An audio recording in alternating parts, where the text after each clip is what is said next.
Tibetan Panachuris fled Tibet as a young adult to escape the brutality of Chinese rule. She is here in front of City Hall today to protest the continued Chinese occupation of Tibet. I have friends here who are afraid to call their families in Tibet because the moment they get a phone call from overseas, they would be subject to all kinds of interrogation. They might be imprisoned. So therefore, they are living in tremendous amount of fear right now.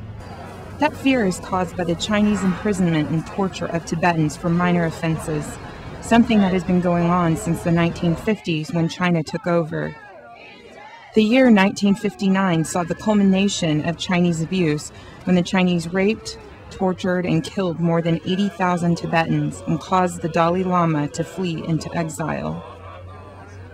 It has been a very difficult 50 years for Tibetans, but to this day, as you have probably seen on the news, Tibet is in a virtual lockdown. That is why today protesters gathered in front of City Hall in Los Angeles, like they do every March 10th in cities around the world, to protest Chinese rule and to honor those who have died and the Tibetans who are still missing. We are asking for a genuine autonomy so that Tibetans can practice their religion, live in peace, and not be fearful that every time a sensitive date rolls around that they have to live like prisoners. Tibetan protesters marched over 2 miles from City Hall and will end their protest at the Chinese consulate behind me.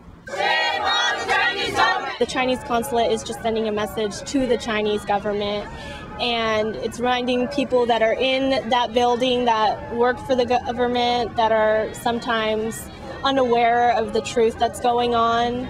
Unfortunately for protesters, the Chinese consulate closed today in light of the protests. Protesters hope that increased media coverage and pressure from new U.S. leaders like President Obama will help Tibetans gain independence from Chinese rule and will allow the Dalai Lama to return from exile. In Los Angeles, this is Alaena reporting.